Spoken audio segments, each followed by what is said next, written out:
Kita nyo, ang ganda ng bag na to mga guys. Ang lakas mga ganda ng forma. Tapos mukhang mamahalin. Nakakatuwa. Alam nyo, sobrang mura ko lang to nabili. O, pwede mo yung pampormahan guys. Pampasyal mo, panggala, pandate mo. Diba? Pupunta ka sa SM, punta ka sa mall. Diba? Nakakatuwa. Sobrang ganda ng bag na to. Pwede sa babae at saka sa lalaki. Kamukha siya nung yung isang branded na nakikita ko dyan sa labas. Diba? Kaya mukha siyang mamahalin.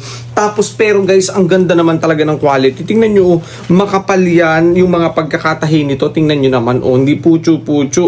Tapos yung handle niya, ang tibay. Tingnan nyo naman, di ba? Kaya safe dala-dala gamitin yung bag na to. At alam nyo guys, isang dangkal ko lang yan. Ganito lang yan kalaki. Pero marami kang pwedeng ilaman. Dalawa yung compartment niya sa loob mga guys. Pwede mong ilagay yung cellphone mo, yung wallet mo. Then pwede mo pang lagyan ng perfume mo.